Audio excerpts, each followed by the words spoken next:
Hey guys, what's up? Welcome back to this week's edition of Advanced Bass Fishing, and really appreciate you guys coming by the channel and spending some time with me on the video. Always very grateful for that, especially since these advanced bass fishing videos are longer. I know it takes a commitment. We're all busy, so I really appreciate you guys coming over here and checking it out today. Guys, got a good one for you this week. We're going to be talking about summertime jerkbait fishing techniques. I think a lot of people that fish jerkbaits, they associate them with the wintertime, pre-spawn, cold weather, and that's probably when they're the best for sure. But there is a lot of different techniques and a lot of different times that you can rip them on a jerkbait in the summertime all over the country. So we're going to get into that in today's video. And sort of the goal of today's video is I want to share with y'all the successes I've had on a jerkbait fishing it during the summer months when most people don't do it. So I think it's going to be pretty informative in today's video. Also, guys, before we get started, just a couple quick housekeeping tips. You guys know that these advanced bass fishing videos take a lot of time. If you guys are wanting to give back to the channel and support the channel for the information here, the best way you can do it is just to go into my description of the video here and use and bookmark my Tackle Warehouse link. Anytime you need to use buy fishing tackle, if you keep that link and bookmark it anytime you need to buy tackle from Tackle Warehouse, the channel gets a small percentage of the commission. That's a really good way to support the channel, as well as using our solar bat sunglasses link and all the other stuff we talk about in the description here. So much appreciated for everybody that's been taking part of that.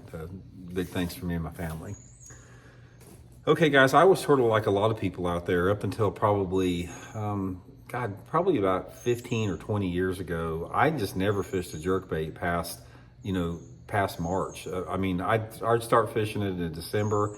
I'd fish it December, January, February, and into March, and then I'd put it down and I'd never pick it up again. It changed for me. The thing that changed it for me was when we started going up north smallmouth fishing, like fishing the Great Lakes and Lake Champlain, St. Lawrence River, all that type of stuff a long time ago, because the smallmouth will bite a jerkbait very aggressively in the summertime. I saw how effective it was in the summertime, and we'll get into that. That's going to be part of the video here, smallmouth up north.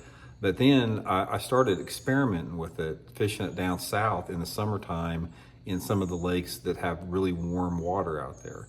And I started noticing, one of the things that really got me in on this is I started watching Kevin Van Dam, and Kevin was very secretive about this. He was one of the first people that really figured out that jerkbait fishing was a pretty good way to catch them in the summertime. He never talked about it.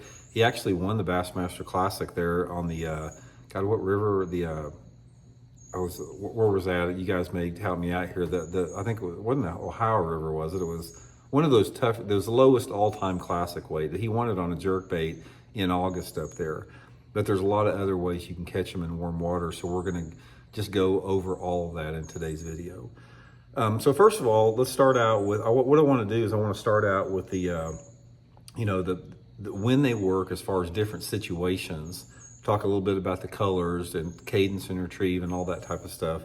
But what I want to do starting out is I do want to address the northern fisheries, because that is it's like a different world in terms of other type of bass fishing when you're dealing specifically with smallmouth.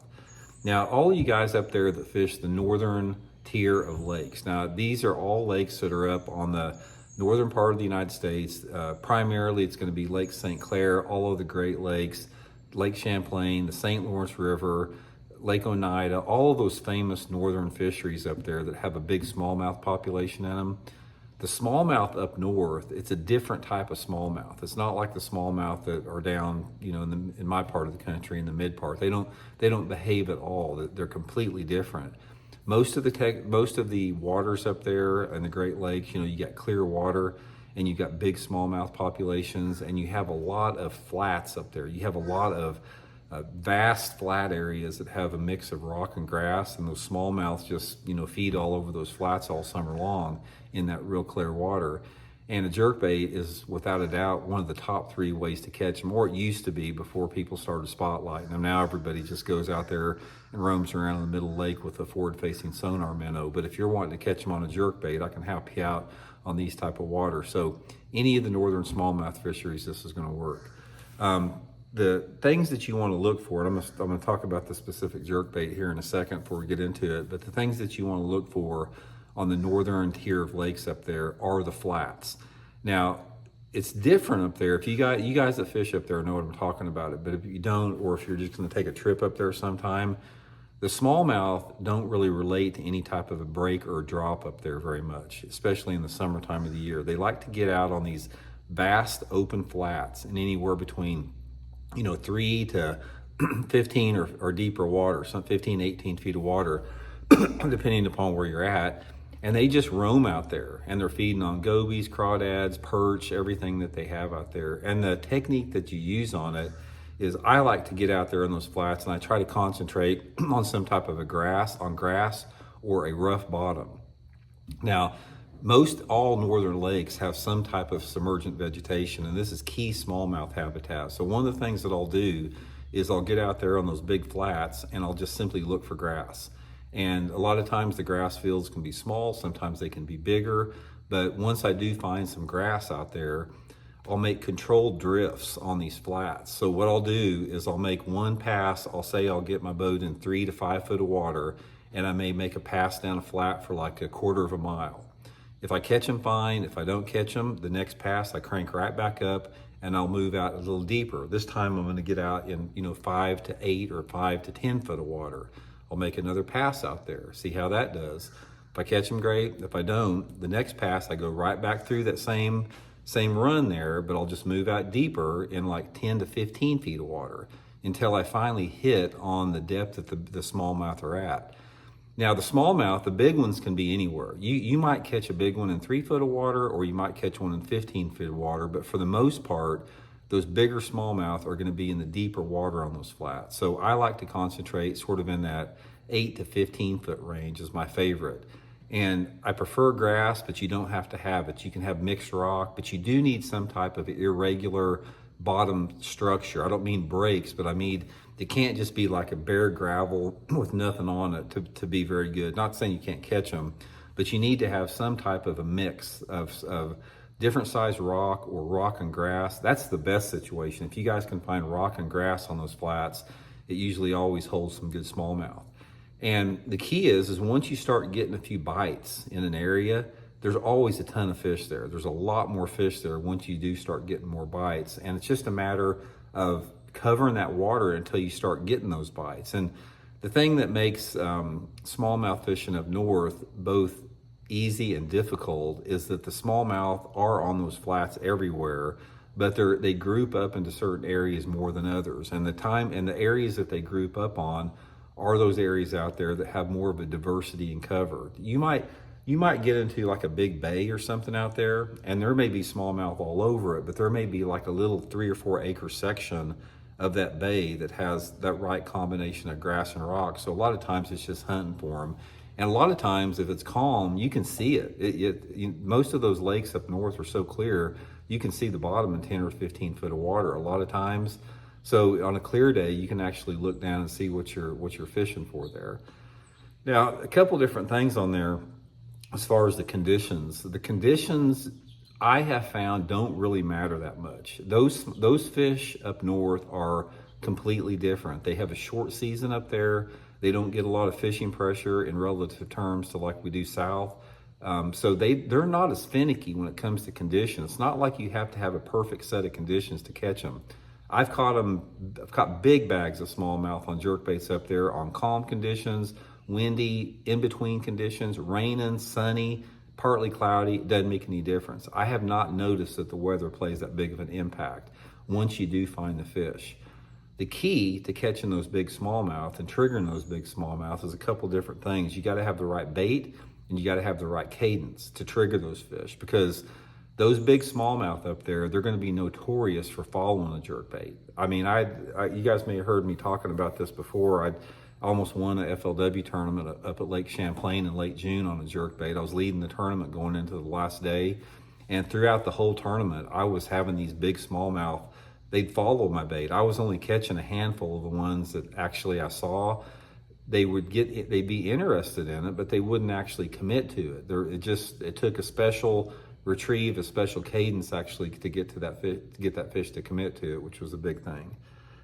So that's that as far as the northern smallmouth. Now let's talk a little bit about baits. Now there's one bait It's the only thing you need, and this is what's going to make a big difference in your summertime jerkbait fishing. It doesn't matter if you're fishing up north or down south.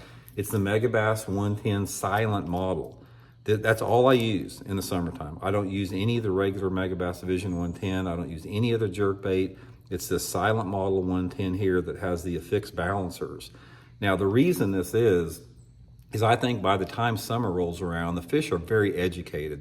People have been hammering on them all spring long, all early summer, all during the post spawn. By the time the summer rolls around, the combination that it's hot out and they've seen a lot of baits, and a silent model, guys, it'll get you 10 times more bites. And again, I'll put this silent 110 link in the description of my Tackle Warehouse link if you guys want to pick up a few. So that's the number one thing, is a silent Megabass Division 110 jerkbait is going to be key on anything we talk about today.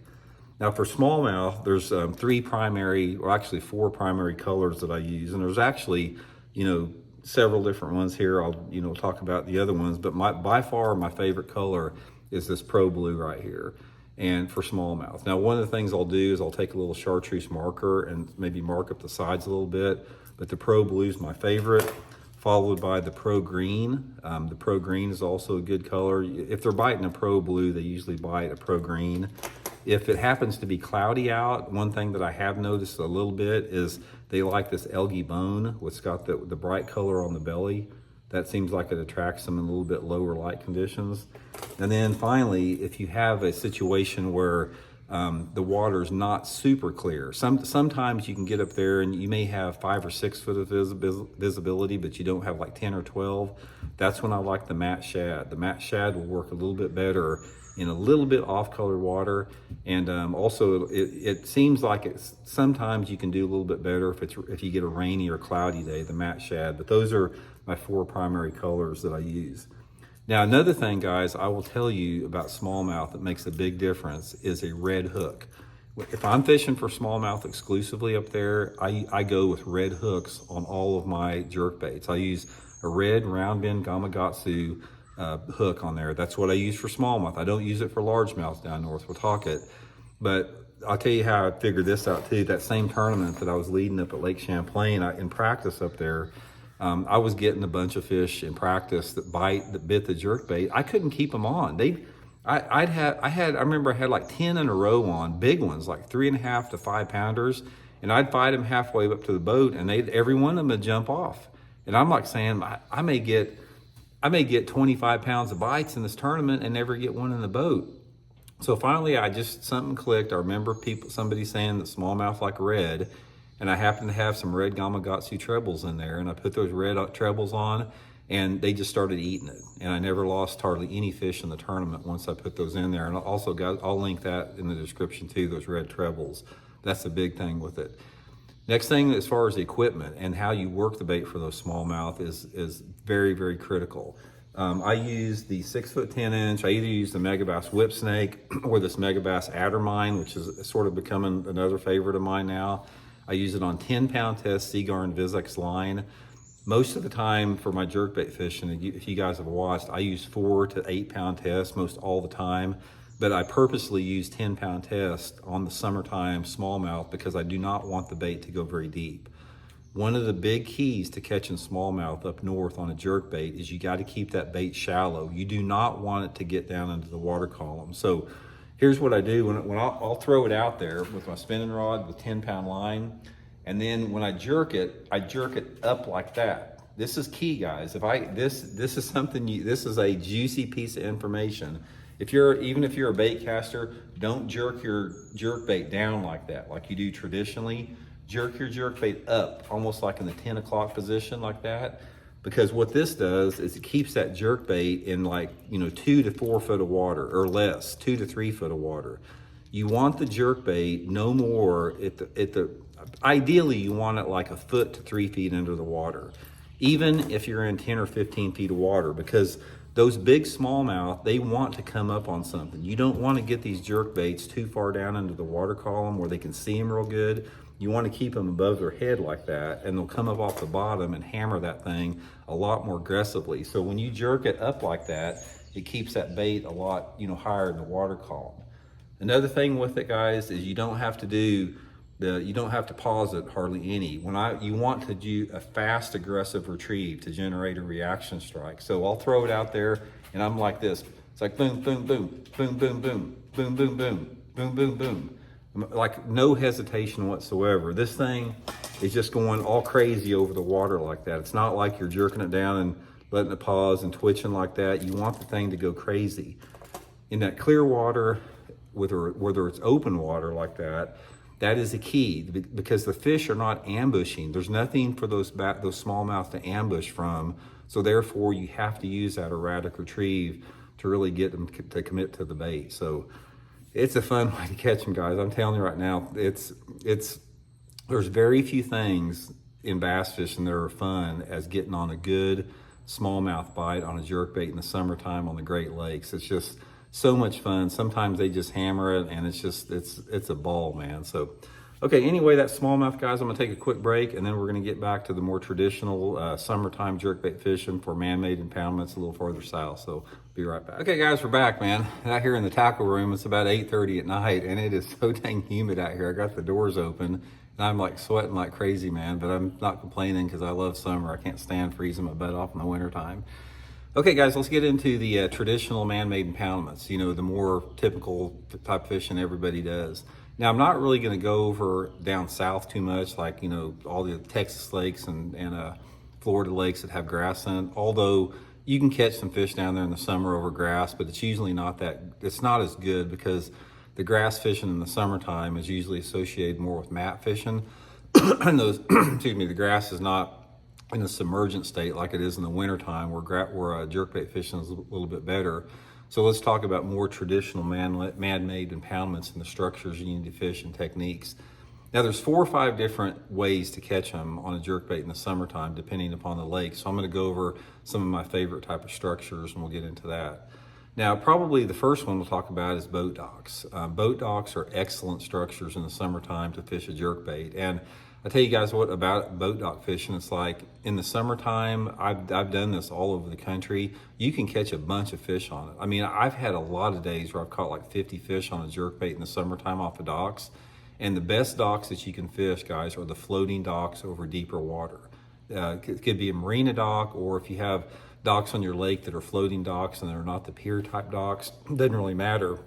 But the floating docks are the key, because what you have on there is on those floating docks in the summertime, there's a lot of plankton and algae, a lot of perch live around them, a lot of bait fish, and over those deeper docks out there, there's a population of bass that live underneath those docks all summer long, depending upon the water clarity. Water clarity greatly determines how deep they are, but I can tell you one thing about summertime jerkbait fishing around docks. It's not like the smallmouth. You do not want the clear water. If I'm fishing a jerkbait around docks in the summertime, I want a little bit of off-colored water. Ideally, I want anywhere between, say, probably 2 to 4 foot. So not that 4 foot's off-colored, but you know that would be the maximum, about 4 foot. Perfect water to clarity, in my opinion, is about 2 foot, foot and a half to 3 foot in that zone. A little stain to the water, but not dirty. This perfect scenario, because when you have that type of water clarity, it puts those fish suspended right underneath those floats on the dock. If you have cleaner water, say if you got water visibility like at Table Rock Lake here, where it may be, you know, 8 to 12 foot of visibility in the summertime, those fish will not suspend underneath those floats near as much. They tend to go deeper, and you can't really catch them on a jerkbait. The largemouth and the spotted bass in the man-made impoundments they're not like the smallmouth. They won't come up off the bottom like those smallmouth will. So first is make sure you got the right water clarity and the right type of dock setup. In addition to those floating docks, also wave breaks, or like the barriers that lead into those marinas, like tire reefs, wave breaks, those are great areas. I mean, anytime you have a wave break in the summertime, super good area to fish a jerkbait around. So when you're fishing docks with a jerkbait in the summertime, it's the same deal. I use the silent model with that. It's very critical to get your cast very close to that dock. This is what is so critical about jerkbait fishing around docks, is if you cast and you're maybe a foot away from that dock, you're probably not going to catch one. You might once in a while, but you really need to get that bait. I'm talking within inches of the dock. before those fish will actually be aggressive enough to come out and hit it, which is not easy to do because a jerkbait, a lot of times, sometimes it casts like a potato chip. And especially if you got wind, it can be very difficult to do so. So this is going to be a big challenge for you. And this is one reason I highly suggest using a spinning rod. If you have a spinning rod on a jerkbait like that Addermine I'm talking about, you can make a lot more accurate casts with a spinning rod than you can with a bait caster. Now the key areas on a dock like that, you got some key areas. Always in the summertime, the key areas are on the outside corners of the dock. Anywhere around that outside corner is a super, super high percentage area. Usually what I do is I'll approach the dock. Let's say this piece of paper is the dock right here. Here's the front of the dock. I'll bring my boat in like this. I'll make my first cast parallel to the outside of that dock, and I want to try to get it as close as I can. I'll make a cast or two like that. Usually, even me, it's like I pride myself on being a good caster, but a lot of times, guys, I have to stop it in midair and recast because, like I said, that jerkbait will sail a lot of times. And even if you cast it right on the money, if the wind hits it just right, it may sail it into the dock or away from the dock. So sometimes if I can't get the right angle, I'll pull it back real quick before it hits the water and make another cast. My first cast comes down the side. The next thing I do is I swing my boat wide and I cast down the left-hand corner right here with it. And then after I cast down the left-hand corner, I work around the front, and if there's a boat slip there, I'll take that jerkbait on that spinning rod and I'll pitch it up into that boat slip and work it down the inside, and then I'll make my final cast down this side of it parallel. So you can cover one dock. Usually five or six casts will cover, that dock. And the thing about it is when those fish are suspended under those docks and under those seawall breaks like that, if there's one there, they're gonna get it. It's not like a lay down log with a crankbait where you gotta make 30 casts to get the fish to bite. Usually if there's one there, they're always gonna hit it. So super, super high percentage area with that. The next type of structure that's really good in the summertime, which is sort of very along these same lines, are bridge piers. Bridge piers are excellent summertime lures with a jerkbait. I've been catching them off of bridge piers for decades. Really, really good structures. If you're fishing a jerkbait on bridge piers, I do like a little bit cleaner water. I really like that water visibility to be at least 3 feet. I like it sort of in a 3 to 8 foot zone is going to be really good with it, and always cast down the shady sides of it. If you do have a lake that has a lot of current, say for example, if you're fishing like a TVA lake, like Lake Pickwick or something, sometimes those fish will get in behind, the current break. So you got to cast, on the outside part of it. But for the most part, I cast straight down the front of the bridge piers on the flat side, and I try to bring it down that shady side. Most all the time they're on the shady side. And if you have a lake that has a lot of spotted bass in it, it's a really good way to catch them. Largemouth too, but spotted bass can be really good as well.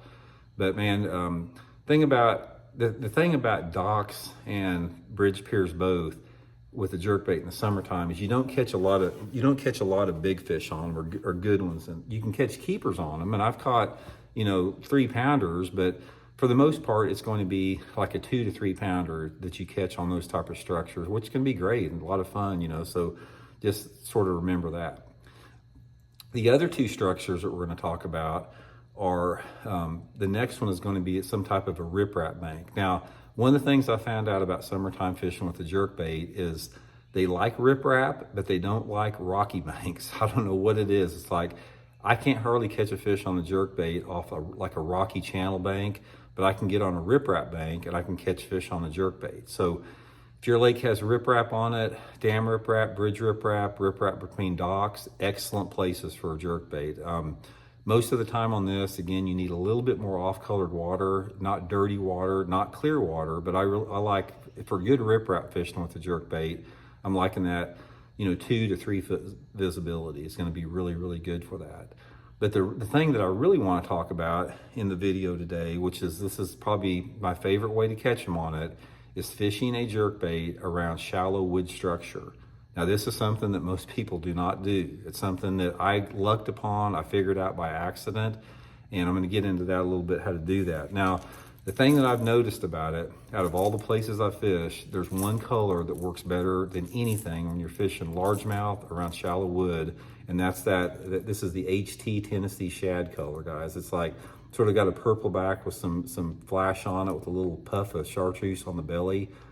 Guys, they will eat this thing up in off-colored water in the summertime around shallow wood. Now, I'll tell you how I figured this out, and I've talked to you guys that are hardcore channel fans. You may have heard me talk about this before, but years ago, I was fishing a tournament down at Lake Pickwick. This was before I really realized how good a jerkbait was, excuse me, around shallow wood.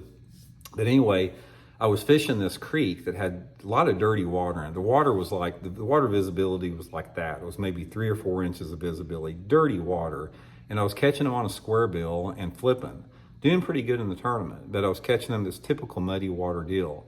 And I had another pattern where I was out on the main river and I was catching them off the bridge piers on a jerkbait. So on my deck and my rod in the tournament, I had a couple square bill crankbaits and a couple jigs for flipping. And then I had a jerkbait rod that I just sort of saved. I wasn't planning on throwing it back in the dirty water, but it was like a limit getter. I could go out on the bridge and catch my limit pretty easy if I had to.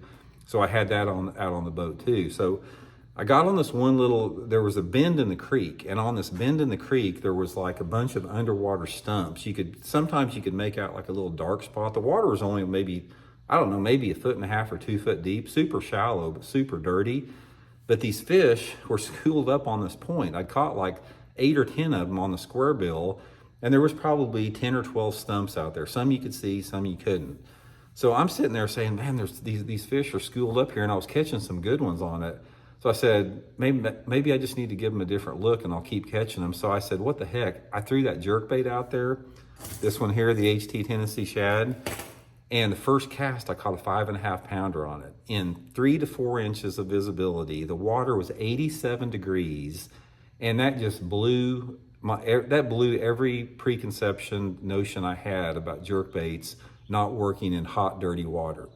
Wound up catching a couple more on it, but that right there clued me in on the fact that a jerkbait will catch them in dirty water and hot water. Ever since then, it's been one of my favorite techniques. So anytime I get in a situation in the summertime where I've got shallow wood, like laydowns, like a log, stump, anything like that in dirty water, like where I'd be throwing a square bill crankbait, guys, always take a jerkbait in there. It's like if you're on a stretch of bank that has some laydown trees on it or laydown logs and you're catching a few on a spinnerbait or a square bill crankbait, don't hesitate taking that jerkbait and just pitching it down the side of a log or pitching it on the outside of a laydown tree. And when you work it, it's a little bit different. You got to sort of finesse it through there. So I'll throw it, say I see a laydown tree out there, I'll throw it past that laydown tree and I'll just twitch it like that. I'll keep the rod tip high. I don't want the bait to go deep because the water's only a couple of feet deep, but I'm just like, you can see this, like boom, boom, boom, boom. Just enough subtle twitch just to get the thing moving like that, just under the water. And the reason you don't want to work it fast like you do with smallmouth is because of the dirty water. They can't see it. They're reacting to the noise of it, the treble hooks slapping against the side, the water displacement of it. So you got to slow it down a little bit in order to, have them find it. But man, guys, I have caught some good ones on it and lay down trees in the middle of the summer like that. It's been highly productive for me. So anyway, guys, that is sort of the deal on summertime fishing, sort of a little bit shorter seminar this week. It's just another option for you. That's the whole thing about it. Bass fishing is, one of the things about bass fishing that you're gonna find is once you do find the fish and once you do locate and you have an area where there's some fish in there, you gotta fully understand how to maximize that area and catch every fish in that area. And a lot of times that comes up with a bait change, a lure profile change, a color change, just something a little bit different. And when you're talking about mood and personality of fish, every lure category is different. It's like the strike attractor of like a crankbait or a jig or a chatterbait or a spinnerbait is different than a jerkbait. It's the way the thing moves through the water, the way it, the presence it gives to the fish. And sometimes they just like it, man. Sometimes they want something a little bit more subtle. And a jerk bait is sort of like an aggressive, subtle bait, depending upon how you work it. But anyway, guys, the main thing about the video, just add it to your arsenal. Jerkbait fishing can be really good in the summertime if you catch it right. And hopefully you guys will take advantage of it like I have the past 10 or 15 years. So anyway, hope it helps out, guys. We'll see y'all next week.